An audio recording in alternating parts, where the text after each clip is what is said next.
It was springtime in the year of 1886. Theodore Roosevelt was in his late 20s and was a cattle rancher in what was known as the Dakota Territory. Roosevelt owned a log ranch there, named Elkhorn Ranch, and it was seated on the Little Missouri River, near the Badlands. At his ranch, he owned a small boat that he kept tied to a tree near the river, and one morning that spring, Roosevelt was notified that the rope securing it had been cut loose. The boat was stolen, and Roosevelt was furious. Though the boat was not worth a lot, he felt that his personal sense of justice and position as a deputy sheriff demanded that he must seek out the thieves. Roosevelt knew that the culprits were almost certainly the known horse thieves who lived in the area, and so he and his associates quickly built a new boat and set off down the river in pursuit of them. 2 days later, Roosevelt caught up to the thieves and took them by surprise. As taking the prisoners back up the river was impossible, Roosevelt was forced to march with them, overland, to the nearest town some 45 miles away. During all of this, he read a novel he had brought along, a book which is now heralded as a Russian masterpiece. That work was Anna Karenina by Leo Tolstoy.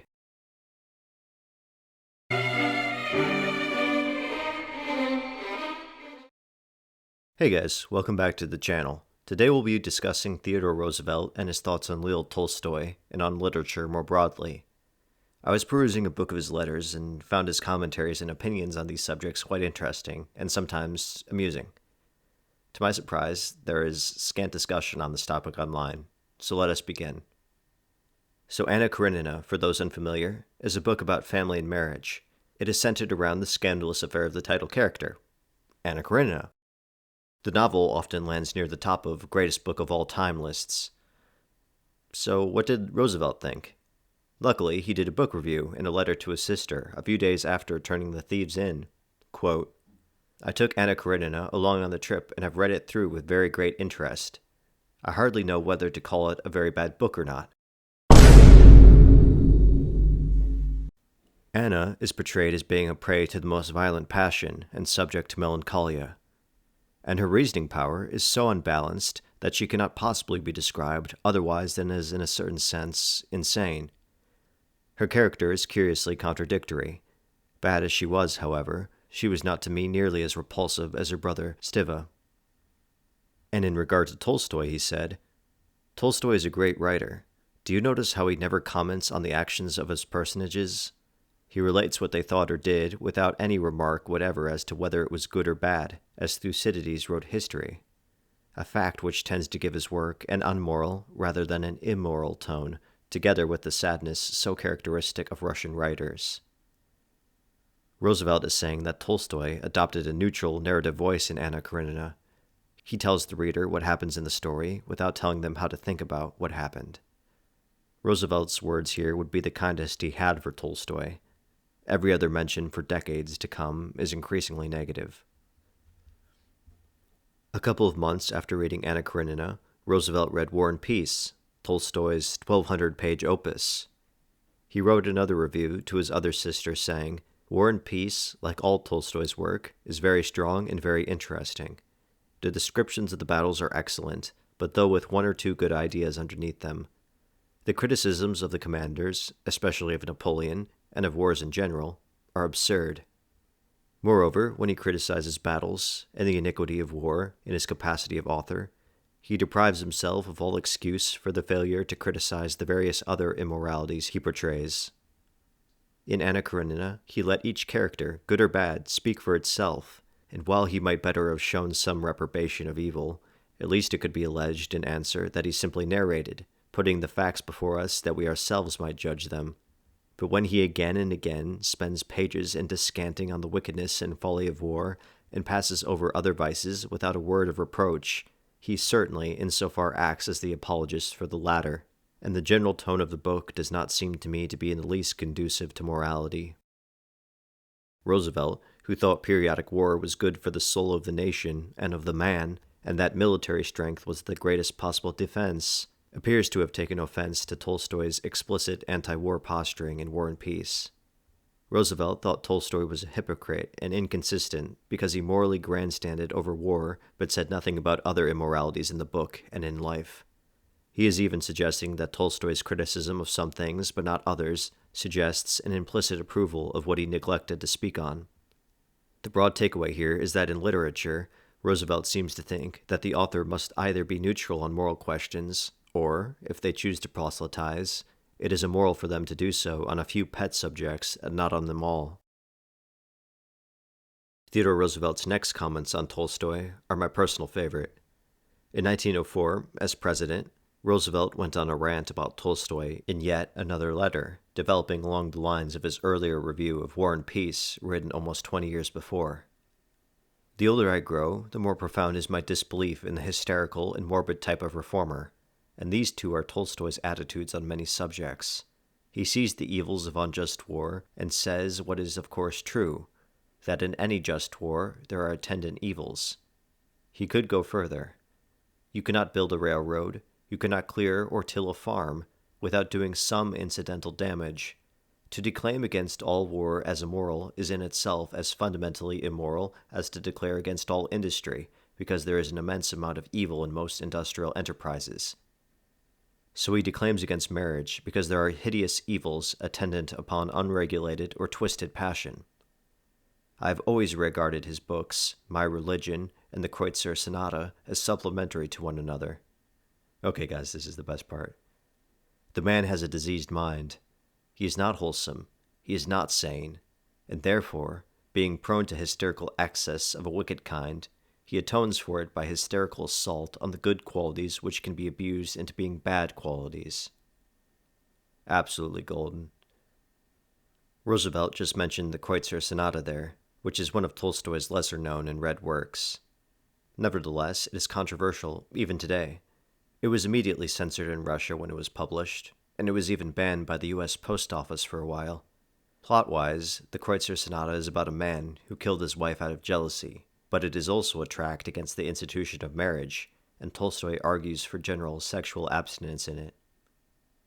In another letter, a few years later, he continues his attack on the Kreutzer Sonata. No really good, pure-minded, and healthy man or woman could have written or approved of the Kreutzer Sonata, and just as little would any such man or woman be capable of approving either the unnatural asceticism which Tolstoy preaches, or the gross and unnatural debauchery which such asceticism in its turn inevitably breeds. He really didn't like the Kreutzer Sonata. I don't know if you caught Roosevelt's little jab at the end there, but he kind of implied that Tolstoy's religious piety and abstinence was exaggerated, and that there was a potential self-report going on here from Tolstoy about his own inner perversions. In conclusion, before we change gears here, Roosevelt's final comments on Tolstoy come from that same previous letter. Tolstoy is a great novelist, and his novels like Anna Karenina, War and Peace, The Cossacks, and Sevastopol can be read with advantage. But the minute that Tolstoy is accepted as a moral teacher, he can benefit only the very small fraction of mankind which can differentiate the good he teaches from the mass of fantastic and unhealthy absurdity in which it is embodied. As it happens, I have never yet met any human being who had been morally benefited by Tolstoy, but I have met hundreds of well-meaning, crude creatures who have been seriously damaged by him.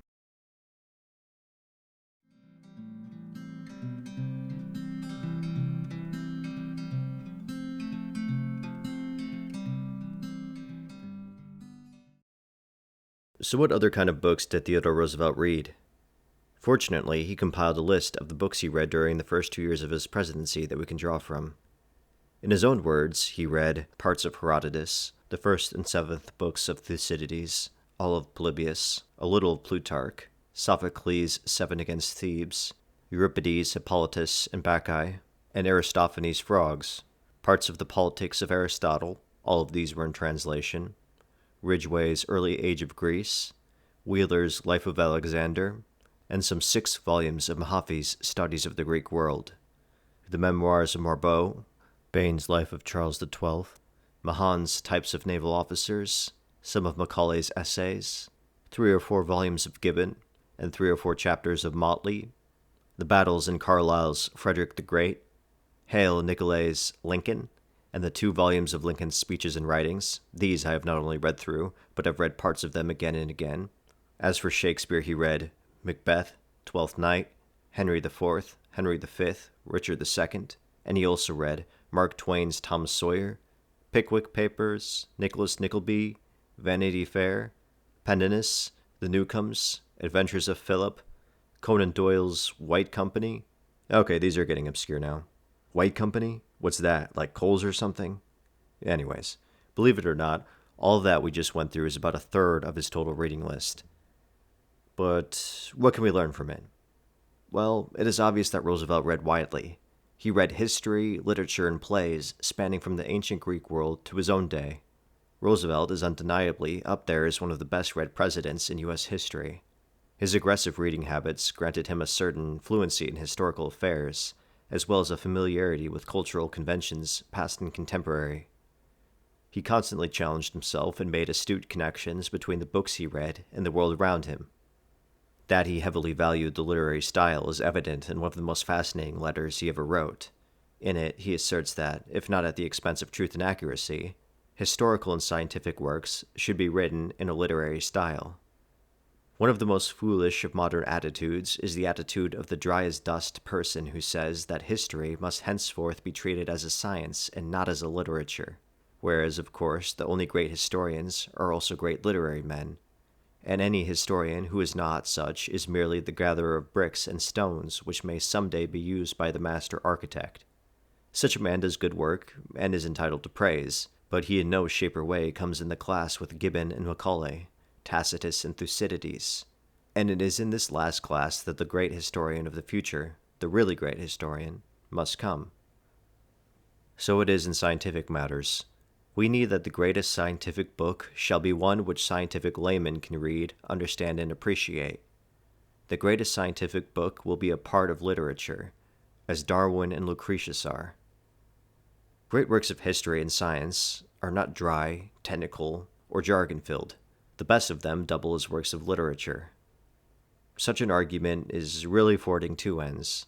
The first is that in order for a work to be popular and or remembered, people actually have to read it. And the other point is that the democratic spirit practically demands the diffusion of knowledge to the people. Both of these things depend on, among other things, the lucidity of the prose and the presentation. Some may push back, however, and say that the domains of knowledge have become too complex and too specialized for such sentimentalities, or that scientists and historians should not be constrained by such external concerns. I'll leave this debate here and let you, the listener, decide whether the cross-disciplinary type of approach is feasible or not, or if it is even to be desired. All good things must come to an end, and now so must this video. If you have learned something new or liked this video, please do consider subscribing. Thank you for watching. I hope you have a good one.